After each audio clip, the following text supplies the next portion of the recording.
Welcome back. So we are going to continue here. It says, use the figure for the next problem. Okay, so suppose L is parallel to M. So we're picturing these little arrows on here like we talked a minute ago. By locking these two lines in parallel, what you've done is all of the acute angles have to now be equal and all of the obtuse angles are now equal. What is the measure of each angle if measure of angle 2 is 138? So, okay, if angle 2, that's our obtuse one, if angle 2 is 138, can't we figure out, these are protractor pals, right? So 180 minus 138 would be 42. So all these skinny angles have to be 42. Angle 1 is skinny, so it's 42. Angle 3 is skinny, so it's 42. Angle 4 is big, so it has to match the same size, 138. All the big angles are equal to 138. All of the small angles are 42. Awesome. Now let's take a look at 9. If the measure of angle 1 is this, okay, and the measure of angle 5 is that, what's the value of x? So let's think about this for a minute. Is angle 1 big or little? Looks little. Is angle 5 big or little? It's big. So I can't put them equal to each other. They're protractor pals. They should add up to 180. So that's how I'm going to set this up. 3x minus 3 plus 7x plus 23 equals 180. So let's combine and solve for x.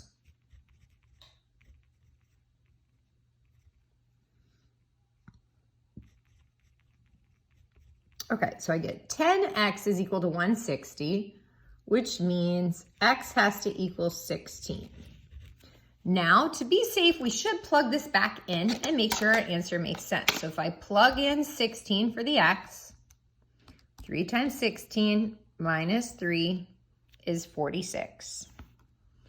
Now let's try this. 7 times 16 plus 23, I get 135.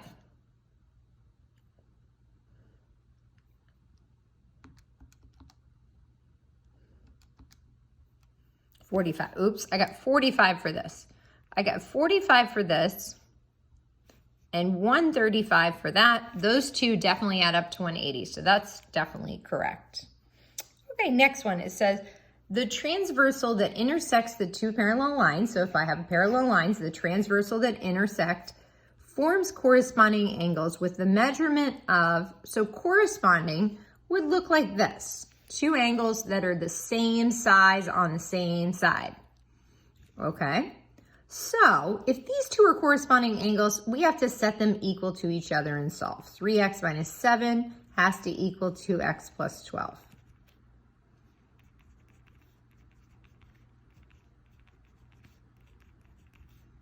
Okay, so the measure of this angle is 19. Oh, but hold on, that's what x is. So notice, I don't necessarily know if it's the skinny angle or the big, but I know that corresponding angles are congruent. So I have to set them equal to each other and solve. Okay, so I'm gonna plug this in and I think it's gonna get big, but I definitely, it says, what's the measure of the angle? So 3 times x, and x is 19, minus 7.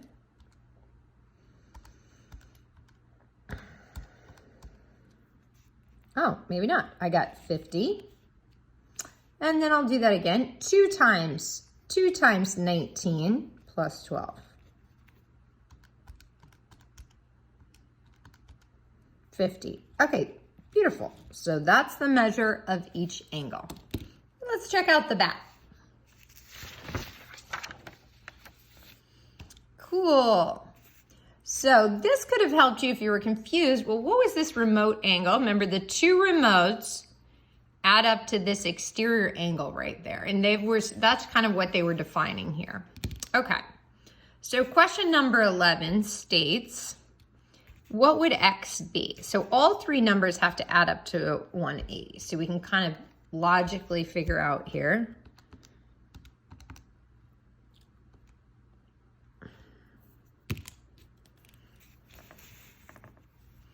each of the numbers, 50 plus the 74 plus the x, all have to add up to 180. These add together to make 24. So we're almost done. If I subtract 124 from 180, I get 56. 56. Now I can check my work. If this is 56, I could just add up my answers one more time to make sure I got it right. Yep, 180. I just added these three together. Okay, well, this is similar. I could pretend this is the same question as this one, and I could call this y. So I could pretend that y plus 72 plus 63 has to add up to 180.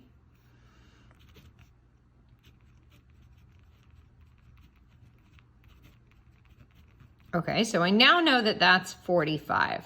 And you can double check my work, 45 plus 72 plus 63. That means these two are protractor pals. Hopefully you're seeing this. I could lay my protractor here. And if that angle is 45, that would be leftover piece 180. This has to be 180 minus 45. So I get 135. But we noticed in class, and some people like the shortcut, that the two remotes add up to the exterior. So I could have gotten to the answer faster if I just added 72 and 63 and got the answer 135. 135. Okay. So using this method, but I can't use the method because now they move the x from out here to in here. So you could still kind of use this method. Remember, if I add these two up, I get the number out there. So what would logically 103 plus x add together to make 152? We look at this here and we say,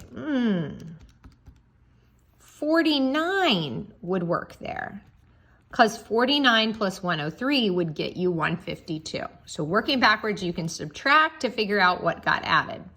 Let's use the same technique here. X plus 40 would have to add together to make 66. So if I subtract 40 on both sides, I get 26. Okay, now again, you could check all this and double check this protractor and get what you got. Next question. So it says, during a storm, a tree blew against a building so that it forms a triangle. So here's kind of my two remote angles, and they want to know what's this angle out here. Well, as we said, you could do it the long way or just the short way. The two remotes add up to the exterior. Good job. Last piece of the lesson, we have to find slopes of parallel and perpendicular. And some of the review we already get. It says the product of the slope is -1. Well, that's kind of weird. So looking back at my notes, it said we noticed, let's look here. We noticed if the slope was this, then the other slope was that. Or if the slope was 3/2, the other slope is -3. And now they're saying we could have noticed a new pattern. So let's do that. Let's say the slope was 3/4. Our perpendicular would be -4/3. So those would be two slopes that are perpendicular. Now they're saying if we multiplied them together, you'd get a product, which means multiply and get -1. Notice I'd get -12 on the top and +12 on the bottom, and that really would reduce to -1. So this is a true statement and another pattern we can observe. Other people call this opposite reciprocal. Okay, so opposites, one is positive, one is negative. Reciprocal, we flip it upside down. So that's this term right here. Now let's take a look at answering these 4 questions. It says, use the figure, show your calculations. Are P and Q parallel? Let's look at P. Here's P. And here's Q. So our notes said they have to be the same slope. So we really have to look really closely. Where does it cross the hash mark? So when I look here, it looks like the slope of Q is rise 3, run 1. Rise 3, run 1. Now let's take a look at P. This matches my hash mark. This, this looks like I rise 4, run 2. That's a different slope. No, but it was close, wasn't it? They look really close to being parallel, but they're not. This one has a slope of rise 4, run 2, or otherwise known as 2/1. And those are different slopes. So you may have also noticed a dot right there.